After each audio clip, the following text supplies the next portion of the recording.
अस्सलाम वालेकुम, मैं हूं अलीना फारूक शेख। आप देख रहे हैं प्रोग्राम रिपोर्ट कार्ड। मुल्क में मईशत से मुतल्लिक शदीद तशवीश पाई जाती है।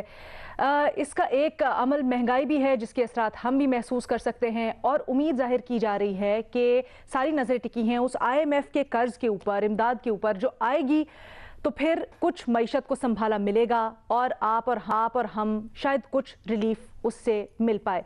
अब इसी सिलसिले में, इसी काविश के अंदर गुज़श्ता रोज़ ये खबर सामने आई कि army chief general Qamar Javed Bajwa ने अमेरिका की नायब वज़ीर ख़ारजा वेंडी शर्मन से टेलीफोनिक रब्ता किया और दरख्वास्त की कि अमेरिका IMF पे दबाव डाले कि वो पाकिस्तान को जो कर्ज की किस्त जारी करनी है उसमें थोड़ी जल्दी करे। इस खबर के ऊपर साबिक वज़ीर आज़म इमरान खान, PTI के चेयरमैन इमरान खान से जब इंटरव्यू के दौरान सवाल हुआ तो उन्होंने ये रद्द-ए-अमल दिया कि ये तो आर्मी चीफ का काम नहीं, और अगर इमरान खान ने कहा कि आर्मी चीफ ऐसा कर रहे हैं तो इसका मतलब ये है कि हम यानी पाकिस्तान कमज़ोर हो रहा है। उन्होंने इस तशवीश का भी इजहार किया कि क्या अमेरिका जब हमारी मदद करेगा तो हमसे कोई मुतालबा नहीं करेगा। ये सवालात इमरान खान के एक जगह, लेकिन दूसरी जानिब ये भी खातिर जमा कि इमरान खान जब वज़ीर आज़म थे, उनकी हुकूमत थी, तो इस तरह के मामलात के ऊपर उनका क्या रद्द-ए-अमल था, वो मुलाहिजा कीजिए। जनरल बाजवा ने जिस तरह इस हुकूमत की मुश्किल वक्त पे मदद की, जिस तरह उसने हमारे साथ, मैं ये कहना चाहता हूं आज हमारे साथ अभी कराची में मदद की जब वो बारिशें आ रही थी, जो हमारे साथ कोरोना के अंदर पूरी तरह मदद की, जो हमारे पास जब एक मुल्क पे पैसा नहीं था, 2 साल पाकिस्तान की फौज ने असल में अपने डिफेंस एक्सपेंडिचर पे काट लिया क्योंकि उनको फिक्र थी कि पाकिस्तान के पास पैसा नहीं है। कभी ऐसे पहले नहीं हुआ। हर जगह सारी मेरी फॉरेन पॉलिसी तो आज पाकिस्तान की फौज और जनरल बाजवा हमारे साथ खड़े रहे हैं। इमरान खान का बयान आपने मुलाहिजा किया, 2020 का ये बयान है। अब यहाँ पर सवाल ये होता है, इमरान खान ये कह तो रहे हैं जब वो वज़ीर आज़म थे कि आर्मी चीफ ने बड़ी मदद की मुख्तलिफ मामलात में, ख़ारजा उमूर समेत, और उनका शुक्रिया भी अदा कर रहे हैं। लेकिन आज जब आर्मी चीफ बात कर रहे हैं और जो IMF से मदद आनी है कर्ज़ की सूरत में, उसके लिए अपना किरदार अदा कर रहे हैं, तो इसके ऊपर तनकीद कर रहे हैं। तज्ज़ियाकारों से ये जानना चाहेंगे कि क्या इमरान खान जो बात कर रहे हैं, जो तनकीद कर रहे हैं, वो दुरुस्त है? हाँ या नहीं के ऑप्शन है हमारे तज्जियाकारों के पास। आज पैनल पर साथ देंगे इरशाद भट्टी साहब, हफीजुल्लाह नियाजी साहब, मजहर अब्बास साहब और अतर काज़मी साहब। अतर, आपसे ही आगाज करना चाहूंगी इस डिबेट का। क्या समझते हैं आज इमरान खान साहब जब तनकीद करें मौजूदा हुकूमत के ऊपर, दुरुस्त है वो? देखिए, जहां तक ये ताल्लुक है कि आर्मी चीफ ने राब्ता किया, मसला ये है कि जब हुकूमत की मौशी पॉलिसी से लेकर सफारतकारी तक सब कुछ नाकाम होगा तो आर्मी चीफ को तो राब्ता करना ही पड़ेगा, इसलिए कि इस वक्त मसला सियासत का नहीं, इस वक्त मसला रियासत तक पहुंच चुका है। बाकी ये बात है कि इमरान खान साहब और जनरल बाजवा का या आर्मी का जो एक पेज था, उसके ऊपर इस हुकूमत को जो भी मौजूदा हुक्मरान है इनको बड़ा मसला रहता था, और ये बार बार कहते थे कि ये सिलेक्टेड है, इसको सिलेक्टर्स लेके आए हैं, इसकी बैन अल-अक़वामी पॉलिसीज, इसका सब कुछ जो है वो फौज चला रही है। तो अब जो ये जो इत्तेहाद है, ये क्यों इजाजत दे रहा है, ये आर्मी चीफ से कह रहा है? अगर इन्होंने नहीं कहा तो आर्मी चीफ ने खुद क्यों ये फैसला किया? क्या हुकूमत ने उनसे पूछा है? इसलिए कि अभी कुछ दिन पहले ही डॉन लीक्स वाले अल मारूफ तारिक फातमी साहब को भेजा गया था, वो भी वेंडी शर्मन से मिल के आए थे। बाद में दफ्तर खारजा ने कहा कि उनका निजी दौरा था, ऑल दो कि हमारा जो वहां पे सफारत खाना है उसने अपने ट्विटर अकाउंट से ऑफिशियली शेयर किया कि तारिक फातमी साहब आए हुए हैं, उनको ब्रीफिंग्स दी गई हैं, वेंडी शर्मन से फिर उनकी मुलाकात हुई, लेकिन बाद में दफ्तर खारजा मुकर गया कि जनाब हमने नहीं भेजा। तो अब मसला ये है कि क्या इस वक्त इदारे और हुकूमत एक पेज पे है? इमरान खान तो चलो एक पेज पे था ना, ये एक तरफ से इदारों के ऊपर इल्जामात लगा रहे हैं, एक तरफ से ये एस्टेब्लिशमेंट के ऊपर इन्होंने चढ़ाई की भी है, और दूसरी तरफ से ये साथ साथ उनको ये भी कह रहे हैं कि आप हमारी मदद करें। तो मेरे ख्याल में ये थोड़ा सा प्रॉब्लमैटिक है। न्यायी साहब, आपकी क्या राय है इसके ऊपर? आप इत्तेफाक करते हैं जो आर्गुमेंट पेश कर रहे हैं? अतर की अपनी राय है, मैं उनकी राय का एहतराम करता हूँ। देखिए जी, मसला ये है कि इमरान खान साहब ने जब इक़्तिदार संभाला तो फ्लाइट स्केड्यूल चेक कर ले, कितने दिन बाद वो सऊदी अरब बैठे थे, और जनरल बाजवा उस फ्लाइट में थे या नहीं थे, और फिर वहां से जब वापस आए तो नाकाम आए।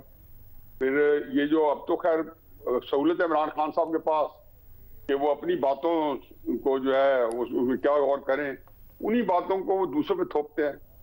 फवाद चौधरी साहब ने कहा था कि हम जब कहा तो उन्होंने कहा थी beggars can not be chooser, ये उनका स्टेटमेंट थे। उन्होंने कहा जी हम गए थे, नाकामी हुई है, अब क्या किया जाए, कोई नहीं देता। तो उसके के बाद इनकी दूसरी तीसरी मुहिम कामयाब हुई। फिर उसके बाद रहीम खान में जब आए अबू धाबी के रूरल अपना तलोर के शिकार पे, तो वहां पे 3-4 दिन या 5-6 दिन जनरल बाजवा साहब उनके साथ रहे, सारा बंदोबस्त किया, उनको लेके इस्लामाबाद आए। इमरान खान साहब ने उनकी गाड़ी चलाई और वो 3 अरब रुपए लेके चले गए। जनरल बाजवा साहब ने अरेंज किया, बल्कि कई तरीकों से बता भी दिया गया कि जनरल बाजवा साहब ने अरेंज किया। तो फौज जो है ये पैसे तो उनका फंड रेजिंग का या उनका इंफ्लुएंस यूज करने का पुराना तरीका है, और उनके वहाँ पे इन्फ्लुएंसेस हैं भी सही और कई कॉमन इंटरेस्ट है, तो उनको भी हवाला देते होंगे। ठीक है, गलत है, मैं उस बहस में पड़े बगैर। लेकिन मैं ये पूछना चाहता हूँ कि ये इकॉनमी जो है, ये जो 3 महीने के अंदर जहां पहुंचे हैं और जो हालत निज़ाम में है, और पूरा पाकिस्तान का फोन करने का मतलब ये है कि जहां पे इमरान खान साहब अपना एक उसको एंगल से ले रहे हैं या एंगलिंग कर रहे हैं या अपना एक पॉइंट स्क्वायरिंग कर रहे हैं, लेकिन इतनी संजीदा सूरत हाल है कि आर्मी चीफ जो है अब अमेरिका को, मैंने तो नहीं सुना था तारीख में कभी हुआ है। तो ये जो सिलसिला जो है ये कुछ शुरू है कि शहबाज शरीफ साहब की हुकूमत संभालने के बाद हुआ है। ये 2014 में जब सियासत रियासत बचाओ के नाम पे खिलवाड़ किया गया, फिर 2015 में जब अब एक बात मुझे अब देख, ये बड़ा अहम टॉपिक है इस वक्त पाकिस्तान, आपको अंदाजा नहीं कि लोग जो है, मैं यहाँ बैठ के आया हूँ, वो बंदा जो है अभी जनरल बाजवा साहब से कल मीटिंग करके आए हैं इन्हीं बातों पे, और वो बड़ी मेरे पास बैठे थे, वहां से उठ के मैं यहाँ आपके पास आया हूँ, और यही बातें हुई हैं कि जी क्या किया जाए इकोनॉमी पे और क्या किया जाए, कौन सोल्यूशन बताएं। तो बाकी बातें हैं कि वो जनरल बाजवा साहब जो है, जो मुझे तासर मिला है, वो एक क्लूलेस सी सारी सूरत नजर आती है, लेकिन मैं उसमें नहीं पढ़ना चाहता। मेरा सिर्फ पॉइंट ये है कि 2015 में जब कराची में सियासत रियासत 2014-2015 में विच हैंडिंग हुई पीपल्स पार्टी पर एमकेएम की, क्योंकि धरने में नहीं बैठे थे। फिर 2017 में नवाज शरीफ को जब निकाला गया था, सर यहाँ पर मामला यही है, आप बिल्कुल सही कह रहे हैं, तशवीश तो यकीनन सब में पाई जा रही है, हम लोग खुद इसका कर सकते हैं, हमसे जो निचले हैं वो और ज्यादा महसूस कर सकते हैं।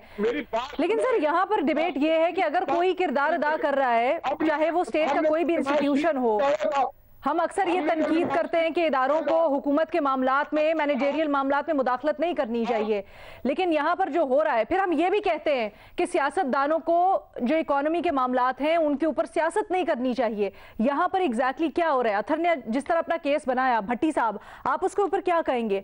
क्या आप अग्री करते हैं उनके आर्ग्यूमेंट से, या फिर ये इमरान खान के डबल स्टैंडर्ड्स हैं कि जब उनकी हुकूमत थी तब तो वो शुक्रिया अदा कर रहे थे और वो ये कह रहे थे कि बड़ी अच्छी काविशें हैं, हमारी साथ साथ खड़े थे, हमारी मदद कर रहे थे आर्मी चीफ और आर्मी, लेकिन अब जब यही काविश नून लीग के दौर में हो रही है तो ये कहा जा रहा है कि हुकूमत कमज़ोर है? देखिए, इमरान खान साहब की तनकीद दुरुस्त नहीं है। मैं इस बात पे नहीं जाता कि वो क्या, बारहा उन्होंने कहा कि मैं जनरल बाजवा को इसलिए पसंद करता हूं कि वो न्यूट्रल हैं, डेमोक्रेट हैं और डेमोक्रेसी पर यकीन रखते हैं। मैं इस पर भी नहीं जाता कि वो उन्होंने एक बार नहीं, 2 बार नहीं, 12 मरतबा फ़ौज की और जनरल बाजवा की तारीफ़ की कि वो उन्होंने कराची की बारिशें, कोरोना, टड्डी दिल, पता नहीं क्या क्या, हमारे खारजा पॉलिसी, दाखिला पॉलिसी, सब पे हमारे साथ खड़े रहे। मैं इस पर भी नहीं जाना चाहता कि कारकी और रेकोडिक में जब आर्मी ने अपना किरदार अदा किया तो दोनों हाथों से सलाम किया इमरान खान साहब ने। मैं सिर्फ इस पे जाना चाहता हूं कि इमरान खान साहब कभी कभी आप मासूमियत की हद कर देते हैं। ये आर्मी चीफ का काम तो नहीं, और इसका मतलब हम कमज़ोर होते जा रहे हैं। पहले इस पे आ जाएं कि हम कमज़ोर होते जा रहे हैं। इमरान खान साहब, आपको अच्छी तरह पता है, आपने पहली प्रेस कॉन्फ्रेंस पहली हमसे मुलाकात में कहा था कि मुझे यकीन था कि हालात ख़राब है, मगर इतने ख़राब हैं ये यकीन नहीं था। हम कमज़ोर नहीं हो गए इमरान खान साहब, हम पूरी दुनिया में मजाक बन गए हैं, तमाशा बन गए हैं, हमारी कोई हैसियत औकात नहीं रह गई, पूरी दुनिया में हमें कोई सीरियस नहीं लेता, पाकिस्तान कशकोलिस्तान बन गया है। अब आ जाएं, ये आर्मी चीफ का काम है कि नहीं है? बिल्कुल सही फरमाया इमरान खान साहब, ये आर्मी चीफ का काम नहीं है। लेकिन पता है ये आर्मी चीफ काम क्यों कर रहे हैं? क्योंकि आपको एक दूसरे से लड़ने से फुर्सत नहीं है, क्योंकि आप सबकी बार सिफर क्रेडिबिलिटी है, आपको कोई सीरियस नहीं लेता, और दूसरा है, आपको फुर्सत नहीं मिल रही आप एक दूसरे से लड़ने की। इमरान खान साहब, लोग मिसाल के तौर पे वोट ऑफ कॉन्फिडेंस जो आपको यूसुफ रज़ा गिलानी के जीतने के बाद मिला था, वो भी गालिबन आर्मी का काम नहीं था। जो फैटफ पे कानून साजी हुई थी और जब आपने मदद मांगी थी आर्मी से, वो भी आर्मी का काम नहीं था। कश्मीर पर आर्मी का काम नहीं था, टड्डी दिल पे आर्मी का काम नहीं था, कोरोना पे आर्मी का काम नहीं था, जीडी पे मरदमशुमारी, वापडा, कराची के नाले, पिंडी का नाला लई, ये आर्मी का काम तो नहीं है। फिर आखिरी बात मैडम शेख, जब सऊदी जहाज इमरान खान साहब, आपने सऊदी गवर्नमेंट ने आपसे वापस लिया था और आप आए थे वापस अमेरिका से आम फ्लाइट से, तो वो सऊदी अरब से किसने ताल्लुकात सही करवाए थे?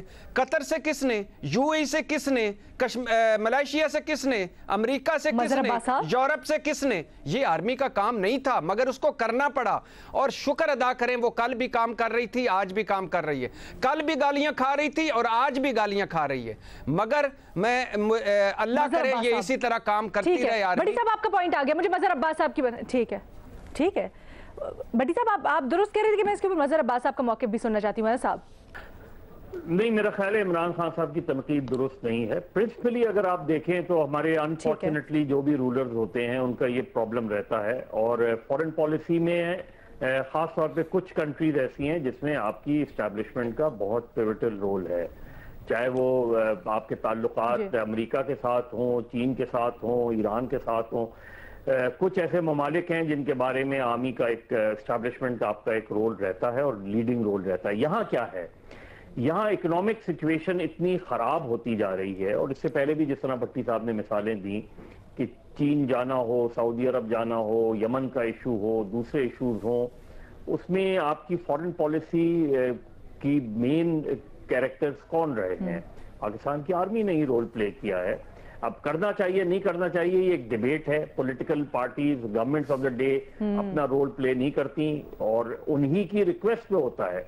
यानी इवन पॉलिटिकल इंटरफेरेंस जब होती है, जब आप इनवाइट करते हैं, चाहे 2014 का धरना हो, उसके बाद की सिचुएशन हो, आप गैर जरूरी तौर पे उनको बुलाते हैं, आप खुद अपने मसाइल हल नहीं करते और फिर इनवाइट करते हैं कि जी आप जाके इमरान खान से कहें कि वो धरना खत्म कर दें। ये किसने कहा था? ये नवाज शरीफ साहब ने ही कहा था ना।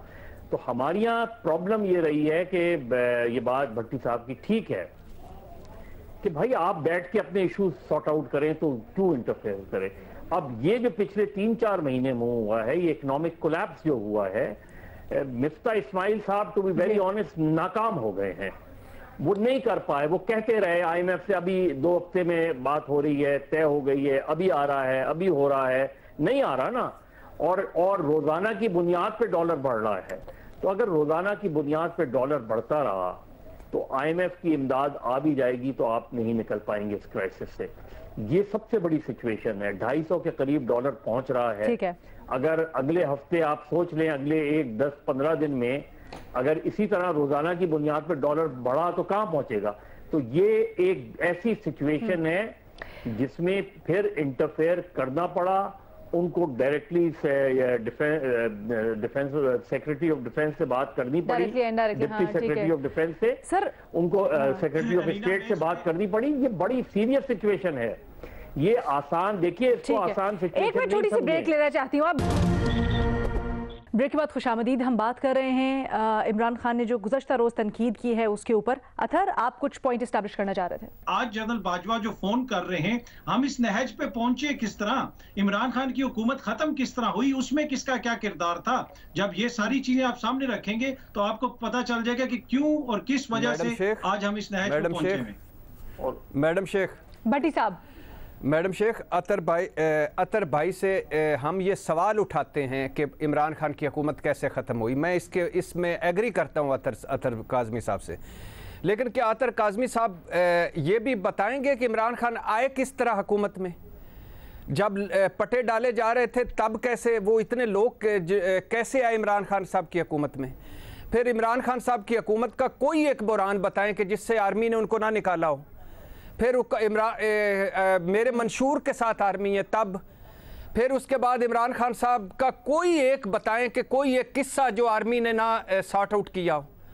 कोई एक बताए कभी यार आखिरी वक्त वो तक। तो परवेज इलाही साहब के अल्फाज में पैम्पर चेंज होते रहे, पैम्पर्स नहीं, नैपीज गलत बात ना करें, नैपीज चेंज होते रहे। चले सर। हाँ, दूसरी बात ये कि दूसरी बात मैडम शेख, एक जुमला आपको पता है अतर कि हम ये मुल्क कहाँ पहुंच गया है?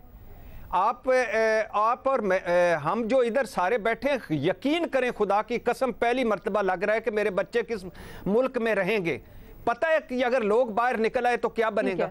ये जो आपके स्टेट बैंक में पैसे हैं, ये पता है किसकी वजह से है? आर्मी की वजह से। अतर भी यही सवाल आपका मुल्क पता है किसकी वजह से अभी तक मैं इकाइयां जुड़ी हुई हैं? अल्लाह मेरी मुंह में खाक डाले, अदलिया और आर्मी की वजह से। बाकी आप सलाम दुआ के जल्दी लेके चलते हैं, आज प्रोग्राम में तो टाइम जरा कम है। भट्टी साहब दूसरा आर्गुमेंट भी सुन ले, फिर मैं आगे बाकी तज्जियाकारों के पास ये लेके जाऊं डिस्कशन। अथर जवाब देना चाहेंगे आप भट्टी साहब को? मैं भट्टी साहब से बिल्कुल एग्री करता हूँ। कोई भी शख्स हमारे इदारों को कमजोर करने की बात करता है तो वो मुल्क और कौम का दोस्त नहीं होता। दूसरी बात ये है सर, नहीं, भट्टी साहब का बुनियादी पॉइंट ये है कि अगर आप ये बात करते हैं कि उस वक्त तनकीद नहीं करते थे, 2018 के इलेक्शंस में हुआ क्या?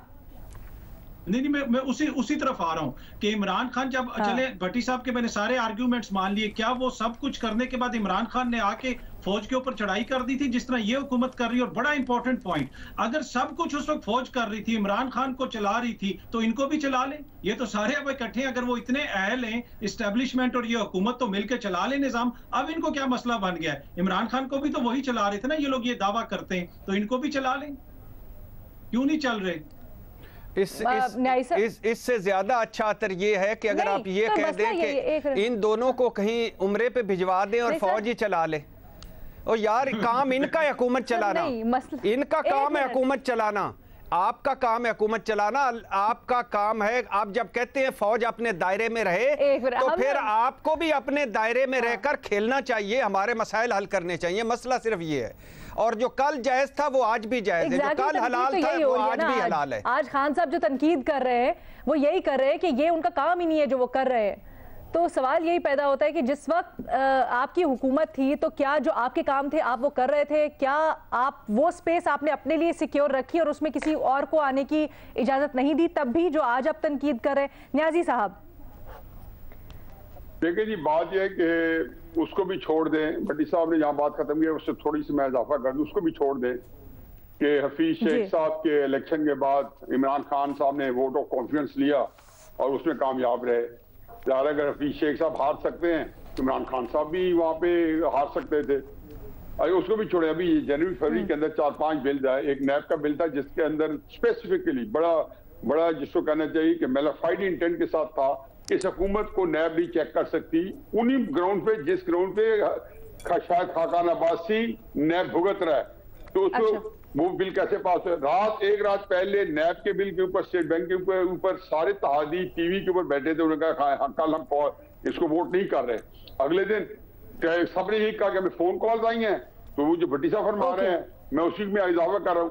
मुझे सिर्फ बात है जो मुझे आपने उसको टोका, बाद में सिर्फ ये कह रहा हूँ कि असल में जो जहां खराबी हुई, अगर आपने एक हकामे के ऊपर नवाज शरीफ साहब को निकाल के और पूरे सीख पैक को पुक कराया, आपको अंदाजा नहीं कि आपने कितना बड़ा अपना मुआशी जो है एक पूरे एक आपने उसको एक पटरी से उतारा मुल्क को, क्योंकि एक सिस्टम चल रहा था। नवाज शरीफ साहब वापस आ जाएं, हमारे हफीजुल्लाह न्याजी साहब बहुत दुखी हैं। सर मसला ये है नवाज शरीफ साहब अल्लाह के नाम पे वापस आ जाए, हमारे हफीजुल्लाह न्याजी साहब बहुत दुखी हैं। हर सवाल में नवाज शरीफ घुस जाता है। मजहर अब्बास साहब चले आगे, मुझे ये बता दें, अगर हम इस बात के ऊपर कंसेंसस कर रहे हैं कि सियासतदानों को एक दूसरे से लड़ाई से फुर्सत नहीं मिल रही है और उसकी वजह से जो सारे मसले मसाले हो रहे हैं, ये बताएं क्या करना चाहिए? ऐसा हम गलत इंटरप्रेट करते हैं। देखिए, जब भट्टी साहब शुरू में ये बात कह रहे थे ना कि पोलियो का मसला हो, फला मसला हो तो आर्मी को बुला लो, मतलब आर्मी को बुलाना कोई मसला नहीं होता।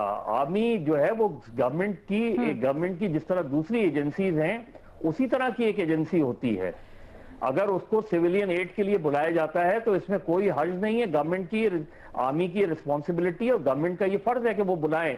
दुनिया भर में एक्स्ट्रा ऑर्डिनरी जब सिचुएशन होती हैं उसमें वहां की मिलिट्री आती है। यहाँ सिचुएशन क्या है? कॉल करते हैं अभी अथर अपना एक आर्गुमेंट दे रहे थे चीज ये कि आज तो ये गवर्नमेंट जो है वो टोटली कोलैप्स नजर आती है मुझे, मेरे जाती तौर पे इकोनॉमिकली।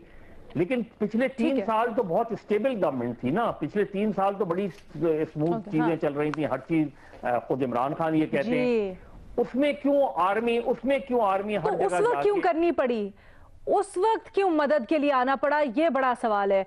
ठीक है जी, आपने हमारे पैनल की राय जानी 3 अगेंस्ट 1। अतर काज़मी साहब की राय जरा मुख्तलिफ है, आपकी क्या राय सोशल मीडिया पर आगाह कीजिएगा। अल्लाह हाफिज।